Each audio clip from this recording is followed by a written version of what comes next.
that's echoed with me. And that thought of, I hope people, that they dare they dare to dream. Like AI can provide them with talent. It can synthesize the talent that they need to accomplish something meaningful. They can do meaningful, profound things that they didn't realize anyone can, that they didn't realize they can do. They just have to dare to dream and knock on the door and take baby steps and have their own breath taken away and follow that sense of wonder. Step into the world of success with your brand amplified, the ultimate podcast designed to unravel the intricacies of thriving businesses. I'm your host, Annika Jackson, and I'm on a mission to uncover the stories, strategies, and secrets that have propelled entrepreneurs and business leaders to success. I am so thrilled to have Jonmar of Spectavo on the show today. I kind of stalked you after TEDx Manhattan Beach. You gave a great talk. It really moved me, and I love education, AI, things that can bring people together instead of tear them apart. So your storytelling techniques were really engaging. So Jonmar, thank you for being here on Your Brand Amplified. Well, thank you so much. I appreciate your incredible patience in getting me slotted, and you've already shown me extreme courtesy, and so I'm really excited to get to talk with you. Amazing. You have so much experience, engineer, designer. You've created 100 plus apps or almost 100 apps, several of them breakthrough. Your work's been featured in many prominent publications. Let's rewind a little bit. AI, AR, VR. Before that, did you think that that was going to be part of your livelihood when you started your career and when you thought about what you wanted to do for university? No, that's a great question, but no, I didn't really have any clue. I mean, I have this mantra or something that I kind of live by. I mean, everybody has little pithy statements that they think of, and one of them for me is, would the kid that I was be proud of the man that I've become? And that's something that I try to live by. And when I think of myself as some kid seeing the kinds of stuff I get to do today, I would be gobsmacked as a kid. Just, I get to do that someday, so I still feel like that little boy on the inside, just blown away by what I'm able to be a part of. I mean, it goes all the way back to childhood, and something as simple in the 80s as Knight Rider and the talking car kit, which was a big hit back in the day. And those sorts of concepts, and when the first computers came out and I was using them and trying to write little video games, the idea of working with artificial intelligence to leap forward in the ways that I'm able to leap forward, the way everybody's able to leap forward, is just astonishing. And so I had no idea, but I have typically been working in innovation. And so when AR was just a thought, I got to experience some of it when I was working at Nike, and I fell in love with it and then kind of launched my own stuff in AR. But it was just gradual. As I like everyone else, I kind of stumble into things. I don't invent anything. I mean, I invent my own use cases, but I didn't invent AR, of course, and I didn't invent AI. So I'm like everybody else as it comes to bear, and I'm maybe an early adopter, and I have skill at trying to take novel technologies and make them meaningful. But in the same boat everybody else is in, and alongside everyone else, I too am experiencing the wonder of these technologies. Yeah, I'm glad you said wonder. Every conversation I have with somebody, and I was actually working on an AI paper before we jumped on, but every person I speak to in the world of AI has this wonder, no matter if they started as an engineer like yourself, if they worked at an IBM, or if they utilize it in a company like Heinz to help, craft their marketing and media spend in different ways. There's so many applications for this technology. And I'm very hopeful, particularly when I see things like what you presented. So I'd love for you to talk a little bit. What did you do at Nike? You worked in innovation for so many things, and I'd love to see how that experience helped shape what you do today. Sure. Yeah. So at Nike, I was the first person on their Nike Digital Innovation team. And so I was an iOS engineer, and I had by that point made multiple apps that had reached #1 in the world, and usually in creativity empowering spaces. That's really where I tend to gravitate. I gravitate to empowering creativity in other people. People will think of me as multi-talented because I do designing, I do engineering, I have videography, across the spectrum.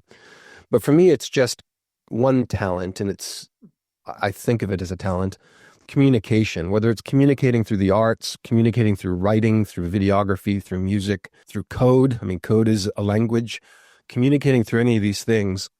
And so at Nike, I played that same kind of role just in innovation. And so I had a lot of fun just trying to figure out new things. One of the things that I came up with that was really, really fun. I mean, little things, lots of little things. But one was, when you have your phone and you pick up your phone and you put your ear to the phone, and you know how the screen goes dark. And it does it for two reasons. One, it just isn't shining a light in your ear, but also it knows when the phone is close to you. So it knows, or tries to know, not to blast you with an external speaker noise. And so it's sensitive to proximity. And so I stumbled upon that as a trigger effect. And so what I did was I was able to put the phone on the ground, and you would do push-ups over the phone. And it turns out that the proximity effect was the exact right distance for how far you have to get down in your push-up for it to be an accurate push-up. And so you would just go ding, ding, ding, and count your push-ups. And we'd have all these tests for jumps, and you just have the phone on you, and you'd run through this battery of tests, trying to figure out all the different ways that the gyroscope and every other kind of piece of equipment inside the phone could be effective. And so from the beginning, I've just always been noodling with what can we do? What's fascinating, what's novel, what's surprising. And that was an instant doorway into augmented reality and then artificial intelligence. It's just, I'm kind of in that play space already, and they're the champions of that play space now. Wow. But how beautiful to be recognized for your expertise and be able to be given permission by these companies to play and to figure out really innovative use cases for the things that they're trying to accomplish with other technologies. Oh, yeah. I think some of the best leadership I've ever experienced was at Nike. And I think that's how great leadership works. I think great leadership knows how to draw out the best in an individual by recognizing their skill set, mapping that against the needs of the corporation with humanity in mind, so that I never felt like a cog in the wheel at Nike. And Nike was massive, and it was constantly expanding. I mean, it's a city unto itself. The world headquarters is like a city from another planet. I mean, all the buildings are stylized. It's crazy there. And I still have very good friends in leadership there, and some of the best leaders I've ever met. And they did unlock those opportunities for me. And like I said, for other people as well. So it was me alongside others that were testing all of these different waters. And there was just a culture of excitement around making meaningful experiences out of these new technologies. Yeah. And is that also part of the innovation behind your innovation, your brain, the way that you thought about things in different ways was the reason you were able to help create so many apps, and you had 5 breakthrough that reached #1 globally? Yeah, that's right. Yeah. I'd love to hear about that experience. And did you have a favorite, or do you have a favorite, or is that like picking a favorite child? I probably have a favorite. I think I have a favorite. So it started with something really rudimentary. I'm a musician. I'm interested in music, and I was interested in how can someone else make music and sound good doing it, even if they don't have musical talent or don't think of themselves as talented. And so I was inventing this system for dragging a gem around on a grid. I should have patented it, because a few years later, Apple patented it. And so Apple became like this machine of getting all these people to write apps. Then they'd quietly wait and watch what people did or didn't patent. And then they'd sweep through and patent everything. Oh my gosh. So I just didn't know better at the time. But anyway, I invented this system for dragging gems around on the screen and making music. But the music was set in a particular key, and you could change the pace, you could change the music. You'd slide these gems around between grids, like to change the drum beat if you slide the drum gem around. And so that was a big breakthrough. And it started as an app called I Am Beatbox. I mean, it was really simple. There was a beatbox artist, and you slid the gem around. And then I had a cello violin on another gem. I had 2 gems, a cello violin and a beatboxer. And it just went gangbusters. Somebody in the UK, that's how everything actually started. Someone in the UK liked it. An Apple executive played it and loved it. And they put it on the front page of iTunes in the UK. And then it just went global. Amazing. And we're #1 in 56 countries. It was crazy.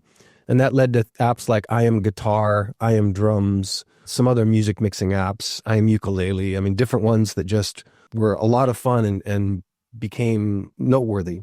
And I Am Beatbox went on to become more and more useful and added more and more music, to the point that, do you remember the band? I'm sure you do. The band System of a Down? Yeah. So Serge Tankian is a forward-thinking guy, like he's a true innovator, and he had been using my app. I didn't know him at the time, but he'd been using the app, and he reached out to me through email to ask if he could use the loops, and I was like, "Yeah, of course you can."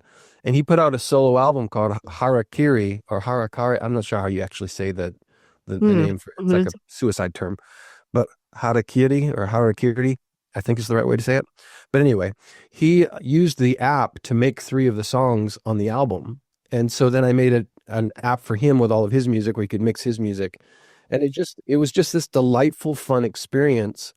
And it's probably the one I'm most proud of. I've done all kinds of things, but that one, because people could, I love the idea as a creative person of giving creative power to other people. I think of it as synthesized talent. So like when they invented the grand piano, it was a mastery not just of music, but of science. I mean, it was sound science that went into the structure of the piano. And very few people had them, of course. But then eventually the digital piano came out, and it's a little plastic thing with keys and it doesn't sound great, but suddenly the whole world could play it. I had one when I was a kid. I don't know how many music stars these days started on a little dinky, Yeah. piano. So all the grand piano science was synthesized into the plastic piano, and then people stand on the shoulders of that to create the next thing. And so that's what I try to do. I try to synthesize my talent and the talent of other people and turn it into tools that people can then step on the shoulders of it and build something beautiful themselves. Yeah. Did you create a lot of music yourself? Because you said you're a musician, you're Yeah. also a writer, and you also have all this other expertise. Yeah, I have an album on Spotify called 33. It's got 33 songs on it.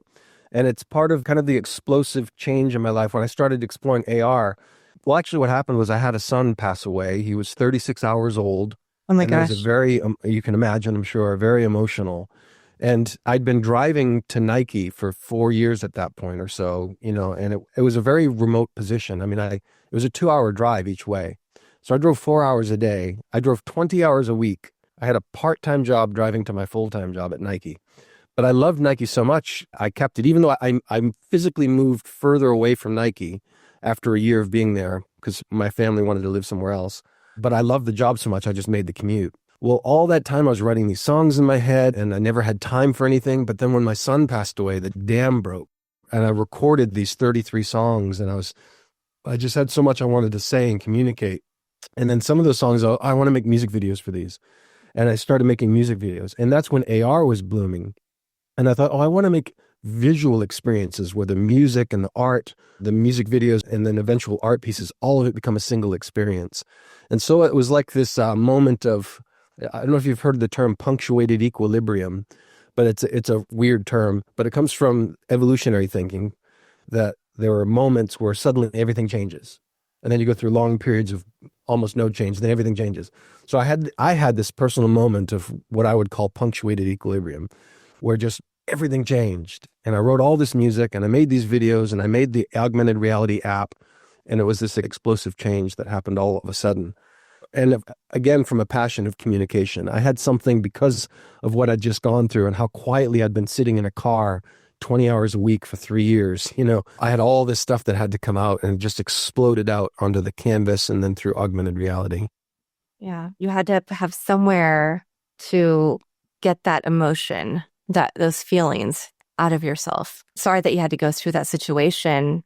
I'm glad for you that it was able to help propel some of the creativity and that you were able to share your journey a little bit. But yeah, very sorry to hear. Yeah, it was a painful moment, and I'm a person of faith, and so there's a sense where the pain doesn't go away, but it's made beautiful in some ways. Like on the flip side of loss, my life was changed. So the idea that my son's life was meaningful, I mean, the change that he had in my life and the impact on my art. I just did an art show last night and the night before, an augmented reality art show, and people are stunned and they're, and I have other artists involved. It's not just me. And it's an ongoing testimony to his life. And so there's a beauty on the other side of the pain. There's definitely a pain and a sorrow, but there's a beauty of impact that has touched my life and kind of unlocked all those doors. Take us to today. Just a couple of years ago, even you were recognized by Popular Science magazine, one of my favorite magazines to read, as a thought leader in AR. How did, you were probably already starting to work in the AI world and maybe marry the two. So I'd love to hear more about that shift because now you're doing so much work in the AI space. Yes, it all happened because of my debut gallery. I did a debut gallery at a gallery called Resin with a really phenomenal leader named Raphael McMaster. And he was running this gallery, and I was in touch with him, and we were talking about my own, what I was going through and experiencing and how I was putting together this art show. And he goes, well, debut it here. And so I went down to LA and did this debut with him. And again, another really wonderful talent. I'm privileged with some of the incredible people I've met in my life. And he put on this gallery, and the people from TEDx came to that show, and they were deeply moved because some of the paintings will make you cry. I mean, they're touching stories. And so they asked me to do a TED Talk. And so I did a TED Talk on AR. I just did another one at the same place on AI, as you know. But I'd done one back in 2018 on AR, and Popular Science saw that. And so it's this, domino effect that you get one beautiful opportunity to try to say something that touches lives, and people who feel that effect and feel there's worth in it will echo it in their own circles of influence. And so that's how that happened with Popular Science. Fantastic. Well, let's talk about your most recent TEDx talk. I was very moved by it. Now I'm going to ask you, did you create the artwork that was behind it as well? So can you share with the audience a little bit, and I'll link it as well in the chat. But I'd love for you to share a little bit about what your goals were and what you brought to us. That was so meaningful. Sure. The actual video isn't out yet from TEDx on the AI one, but I have a sample one that I just recorded for family and friends that I can share with you. So you have the general idea of the talk, and then we can swap it for the real one when the real one comes out. But the idea is that I was working with AI, and I was astounded by how human AI seemed to be. And no, it's not human, and it's not even really thinking. I mean, it's artificial intelligence, like I said in the TED Talk, it's a misnomer. Artificial intelligence doesn't really think. It reflects this collective world that it's scraped together and found patterns in. But it does it with such beauty. And the idea is, because it has scraped the world of humanity, it has a human core. It's not human, but at its core is this human-like summary of humanity. So when I interact with it, I'm often kind of breathtaken by what it does and how it says what it says. And I thought, what would it be like if two AIs were talking? Well, what if they were even arguing? How would they handle that? And what could we learn from it? I started thinking, what could we do with that? And so I created an argument where I just had two different AIs role play. And it was very simple in the sense that the mechanic was I would literally copy and paste back and forth between two AIs. And I told one to be, in the first case, I told one to be an old, crotchety, grumpy landlord who's squeezed for money. He's going to lose his apartment complex, and he's got to collect the rent, and he's got to kick this young woman out for failure to pay rent. And I had this other AI be the young woman who has no opportunities and is in great trouble and danger, and she has to somehow make a connection with this landlord. And I thought, well, this will be interesting. I had no idea what to expect. This will be interesting. And so I have the conversation start going. Immediately what struck me was the quasi-emotional intelligence. Now, it's not true intelligence in the classic sense of the word, but it sure seems like it. It's magical enough that it feels pretty real, even if it is a summary or some sort of a map of heat patterns in human thought. Still, the output is stunning. And what it would do was, it wasn't just telling me that each AI talking to the other one, and they didn't even know they were talking to another AI. They were just in a conversation. But each one gave not only their speech, which is what I was asking for. What do you say? But they said, oh, I shuffle to the door and I'm angry and I'm feeling this and I say this and I say it with this gravitas. And I was, wow. And then, the landlord comes to the door angry and he's fed up and he's not going to put up with this anymore. He pounds on the door. He says all this. And then he says what he's going to say.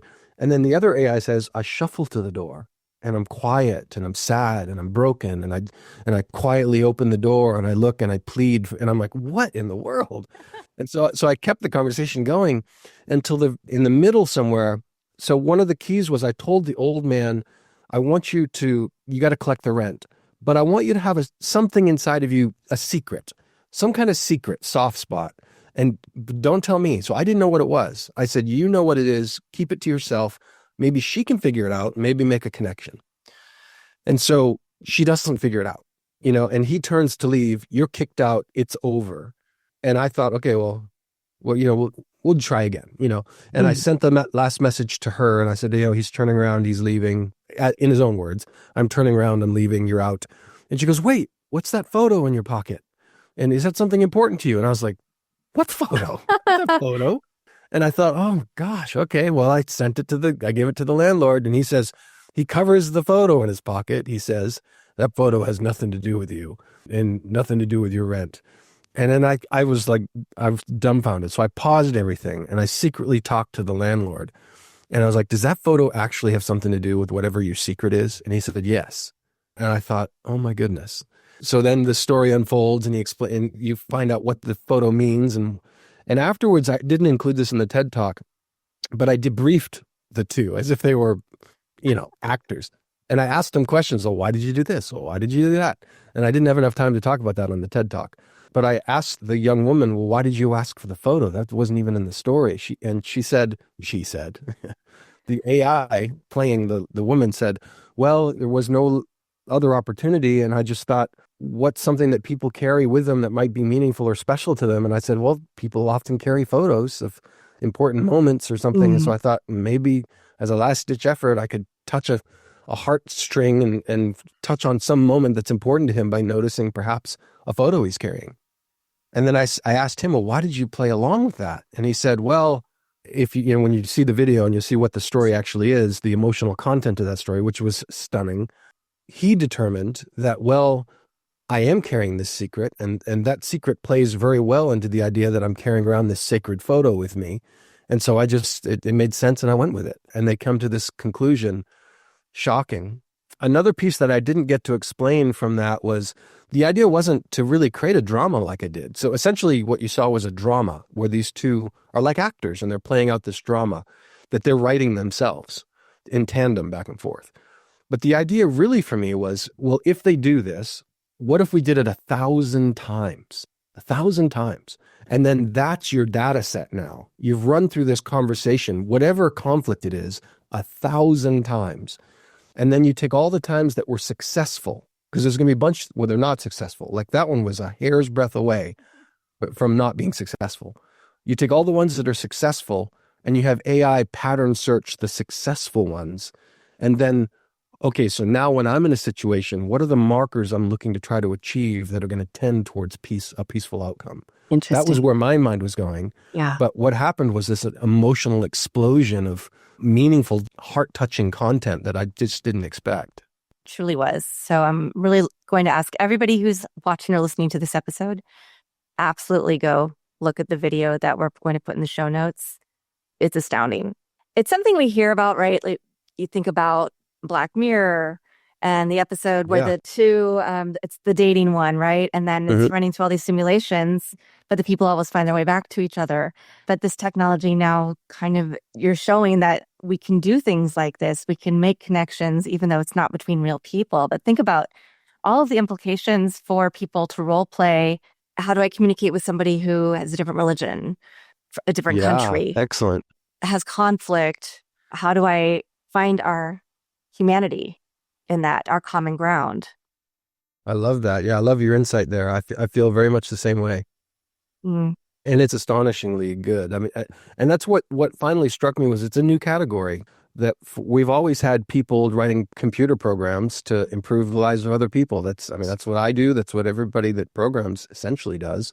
They're trying to make something good, make something, not everybody, but most people I know, they're trying to do something good. They want to benefit the world. But this whole idea of modeling conflict and trying to find patterns to peace or paths to peace, you couldn't do that with computer programs before. They're all if-then statements that it only can take you so far.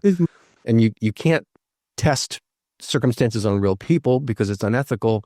So this idea that AI has now come along and it has humanity mapped at its heart, so it can run these simulations effectively and find patterns that we can leverage for peace, I think to me is a phenomenal. It wasn't even what I was trying to find. It's just what I stumbled into. Yeah. How are you utilizing that today? Because was that just an exercise, something, an innovation, a fun thing for you to do? Or did it have a direct impact on work that you're doing? Well, it has a potential future impact because of a platform I'm putting together where you can set up any number of unique, separate AI personalities to run through a situation. And I like what you were saying, the idea that you could set up this situation and then take part and be one of the voices. And so whether you're going to do like a parent teacher conference and have these teachers and parents at it, or if you're going to do a heads of state negotiating some sort of peace treaty, or and you get each of the AI voices to be trained on that particular state's personality or the Yeah. leadership personality. And so the idea being that to easily kind of snap your fingers and pick different roles and then watch them play out. And then you could watch them play out. You could do it maybe, like I said, set it up to where in the background, you don't even read it all, even though it's read worthy. I mean, it's pretty jaw-dropping material. But if you just say, hey, run this 100 times, and then give me the patterns that lean towards peace, like look at the data set and tell me what markers tend to be hit on the road to peace in that particular situation. So that's kind of the next step, is making it beyond kind of a novelty, Yeah. which it kind of is in the sense that from usability, well, anyone can do what I did and just set up a couple of AIs and have them talk to one another. But if we turn it into something where you can very easily activate it and try to learn something useful, that's the next step. Yeah, we'll be talking offline because that is exactly what I'm writing about. It's something that has to do with exactly what you're putting together. So Well, maybe we can partner on it then. I would love you to. can give me your input and we can work together to make something useful. Yeah. And I very much appreciate the fact that you are looking for the good in things. You're looking for the roads to peace, that you're trying to put as much, inspiration into the world as you can, and that the people in your circle are as well. But we also hear things like with social media, training on our data and not being able to opt out of several of those systems. We hear about children's robot toys that have some AI in them that are now, companies are going out of business. We hear about other ones that are actually giving harmful content to these teenagers. How do we make sure, and the ethics of the people who are labeling the data and how little they're paid and the content they have to see and getting PTSD, that's a whole other story. But how do you make sure that the systems you're using have data that won't be harmful to people, that won't be harmful to these impressionable young minds who now are growing up, not just in the digital world, but there are kids being born that they won't know a world without AI? Yeah, fantastic prescient question. My take on it is, at the heart of what I'm doing, or the heart of my worldview, I suppose, I have a positive belief in human outcomes. That I think that while humans, there are a lot of bad humans, but there are very a lot of good ones. I think there are many more good ones than bad ones. There are a few bad apples that ruin a lot of things for a lot of people, and they can get into power and cause all kinds of trouble. But I think in the long term, I believe that humans are long term going to make the right decision. Slavery was a really big blight on the world. And it wasn't that long ago that it was abolished. And some people argue, well, in some places it isn't completely abolished, but Right. but some good people rose up amidst all the bad to fight the good fight. And while we're still trying to recover from that season of, or not more season, I mean, millennia of difficulty, we have taken steps and we're trying. And I believe we're going to continue to. And take something like, now this is a completely different thing, so I'm not comparing these two at all. Smoking. And I have a pipe, I'll smoke some tobacco that I got stuff that, what was it? J.R.R. Tolkien supposedly smoked, and I rarely ever smoke. Maybe once a year I'll smoke a pipe. But when I was a kid, my parents were chain smokers. I mean, and everybody was. And then everywhere you went, when I was in the car, my mom would crack the window open and it would just blow the smoke in the back of the car. Kids grew up that way. It was normal. Yeah. But eventually it came out that, hey, this isn't wise. And so even while people do smoke, and I'm not saying people shouldn't or anything, but the culture around secondhand smoke has definitely changed. There's a cognizance of the damage of secondhand smoke, and everybody tries to protect people who don't want that smoke. And there's just this slow thing. I think the next wave is going to be these devices. I made a mistake as a young parent in thinking that this was going to be good for my kids. This is the future. I want them to be good at this. And I gave them early access to technology where, well, guys like Steve Jobs, and I'm no Steve Jobs, I'm in no comparison, but he's the guy that invented this stuff and he wouldn't let his kids use it, And here I am letting my kids use it. And I think this is the cigarettes of the future. We're going to look at this and think, oh, why did we ever do that? Why are we carrying around these broadcasting devices in our pockets irradiating our legs. Like I think these are the cigarettes of tomorrow, but we'll learn, and we'll figure it out and we'll take it. So I believe that there's this positive, even though some people are going to take AI, just like some people took the Industrial Revolution and turned it into oppression. Some people took all the various advancements we've had. I mean, whether even television and even going to a grocery store. You go to a grocery store and it's literally laid out by psychologists who put the milk at the back and put all the impulse buys at eye level. I mean, it's all designed to make you spend more money than you want to spend. But still, despite those things that go on in the world, I just believe that AI, like these other technologies that have been breakthrough and revolutionarily changed our lives, I think AI is the humanity is going to win, that we're going to find the beauty in the new technology. And overall, humanity is going to lean into that. And while some people are going to play some shenanigans and get away with them, we're going to lean away from them. They'll eventually get exposed and they'll be put to bed, put to pasture. I'm not talking hurt, but just no, people won't buy their product anymore. And so I just believe that. And so that's the overall thought that I have. But there is a very real thing like you're addressing that around ethics and how do you know how the data is trained? And the truth is there's not a good answer for that right now. It's still very much the Wild West.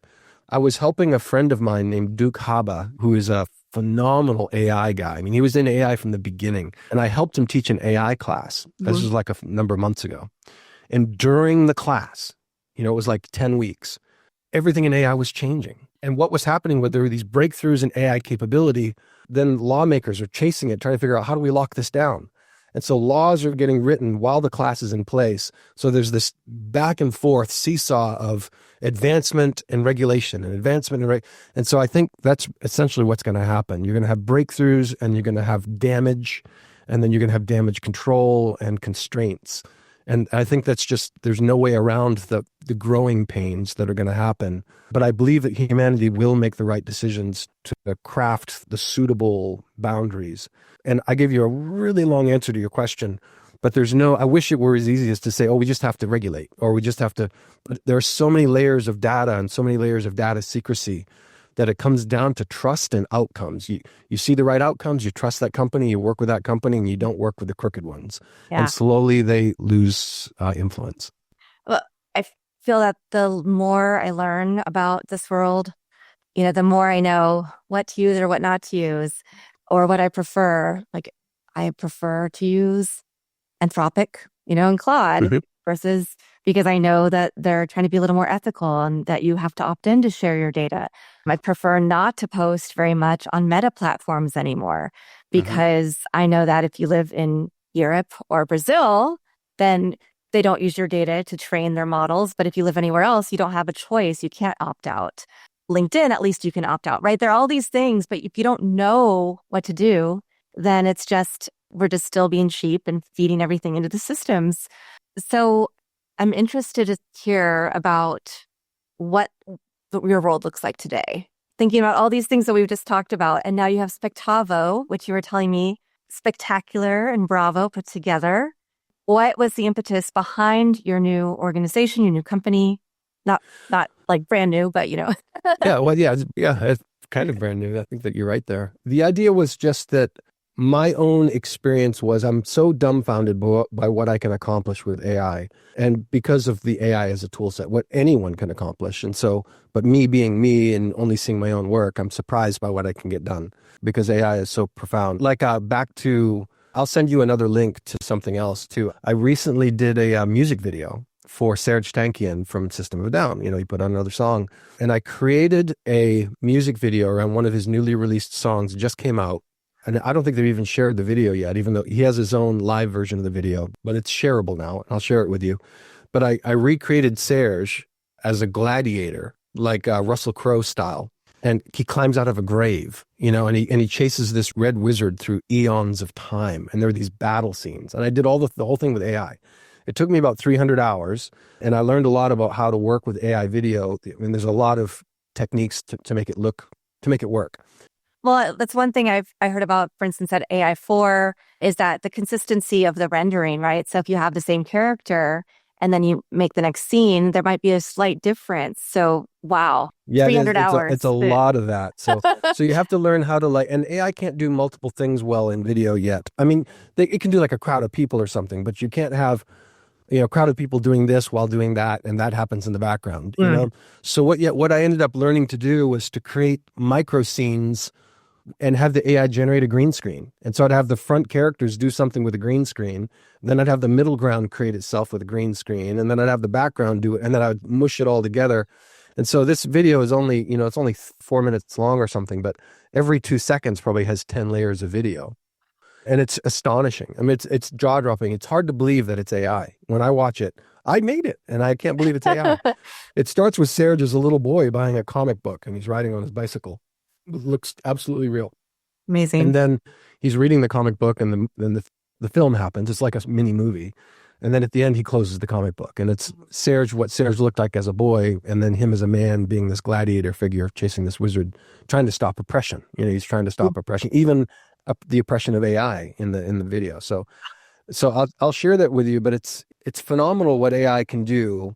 And for me, that's what Spectavo is meant to be.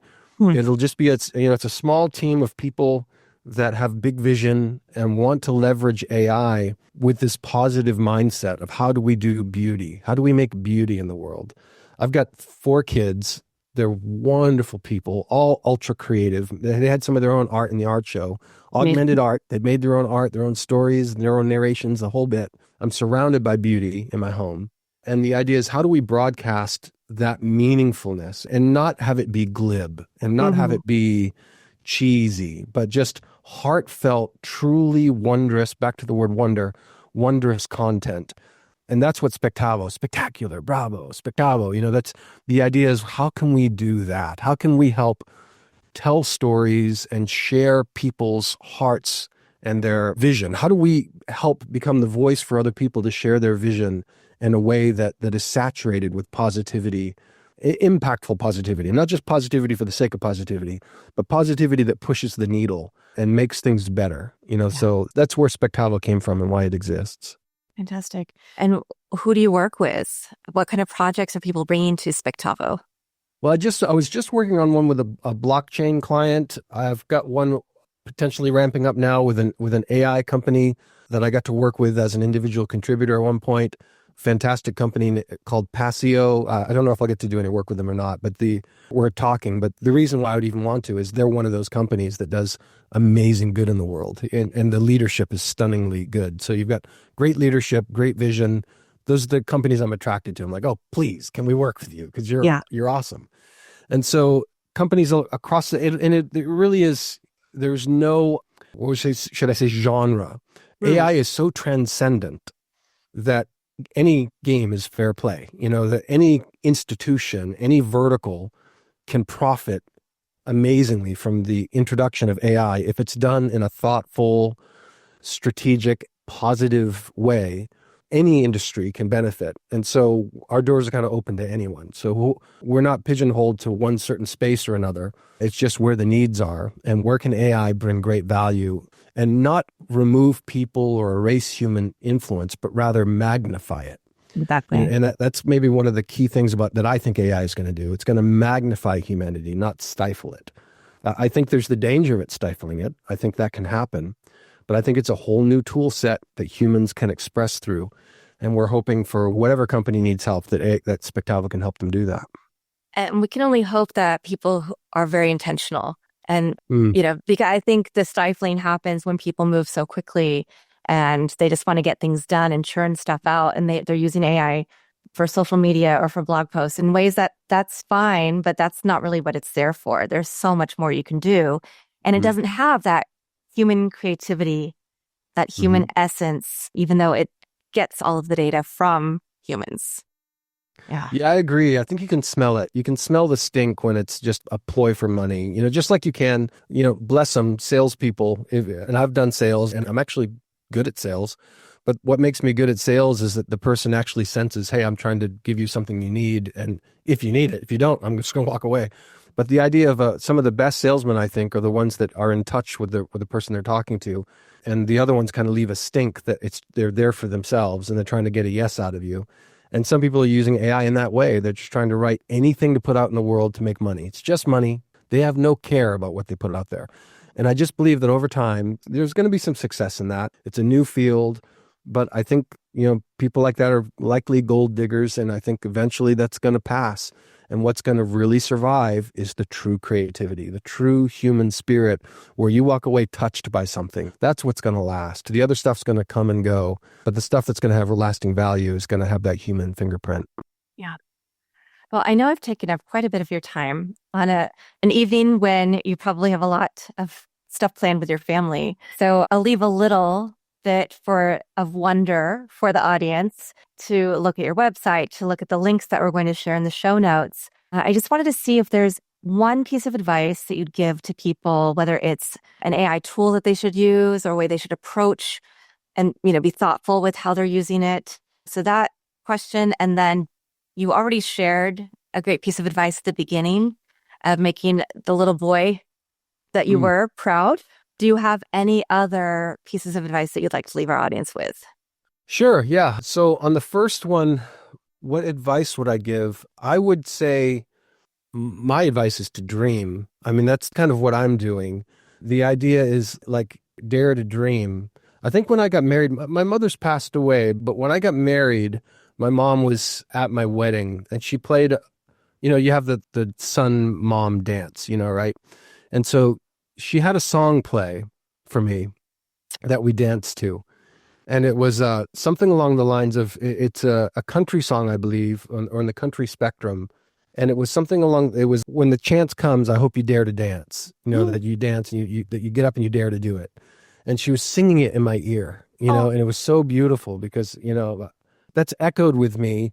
And that thought of, I hope people, that they dare to dream. Like AI can provide them with talent. It can synthesize the talent that they need to accomplish something meaningful. They can do meaningful, profound things that they didn't realize anyone can, that they didn't realize they can do. They just have to dare to dream and knock on the door and take baby steps and have their own breath taken away and follow that sense of wonder. And it's their own heart being expressed through this new medium. But if they just dare to dream and step in any genre, whether it's, if you're writing, I'm not saying have it write for you, but it's great at like figuring out the names of things or what's a kind of a monster in a fantasy book. Like, you can ask it questions. It can be it's not a true partner. It's less than a partner, but it's more than a program. And that idea that using AI as like a creative brainstorming partner to think, what can you do and how can you do it and how can you succeed? I think that's a wonderful thing for people to do. And I think everyone should do it, no matter what you're doing. Everyone can do that, no matter what their world is or world of interest is. And then the other thing, when it comes to other, statements that I live by, there's another one. It's not really a statement so much as this thought that, life is short. I'm a parent. I've got 4 kids. One of my biggest goals in life is, however short or long my life is going to be, when it's over, I want my kids to have been proud of their dad. I want to not get involved in scandalous behavior. I don't want to screw people over. I'd rather be defrauded than fraud someone. All those sorts of things that are my litmus test of what do I do and not do in reaction to different circumstances. I want my kids to have a dad that they're proud of and have a foundation that they stand on, or a parent, whether I was a mom or dad. I happen to be a dad. So that's another thing that I live by. It's that family tie to, I'm not trying to just push good into the world for the sake of the world. It's for the sake of the people coming behind me, the people that carry my own name, my own namesakes and their own lives and their own potential and their own mindsets and, the grid that they're going to look through life. Can I have enough wonder that I help them see with wonder too? Because I can be grumpy. I'm getting older. I can be a jaded, grumpy old guy. And so I'm trying to fight that, trying to buck that trend and keep on the glasses of wonder and have my kids wear them too. Fantastic. Thank you so much, Jonmar, for giving me some time today. I've really enjoyed this conversation. This is the first of many, I'm sure. Yeah. And really appreciate your outlook and your positivity when it comes to the good that we can see in the technology we use, the good we can see in the people we surround ourselves with and in ourselves. I think that's just a great thought to end our conversation on today. So, Well, thank you for your wonderful questions, and thanks for taking the time with me. And again, thank you for your patience in getting this set up, and I really appreciate your professional courtesy. It's a wonderful. yeah, well, it was well worth it, and I know it would be. So I'm just glad to get some of your time. And thank you to everybody who's watching or listening to this episode. I'll be back again with another amazing guest very soon to share their insights and shine some light on what will make you a little bit better in your life and your work life every day.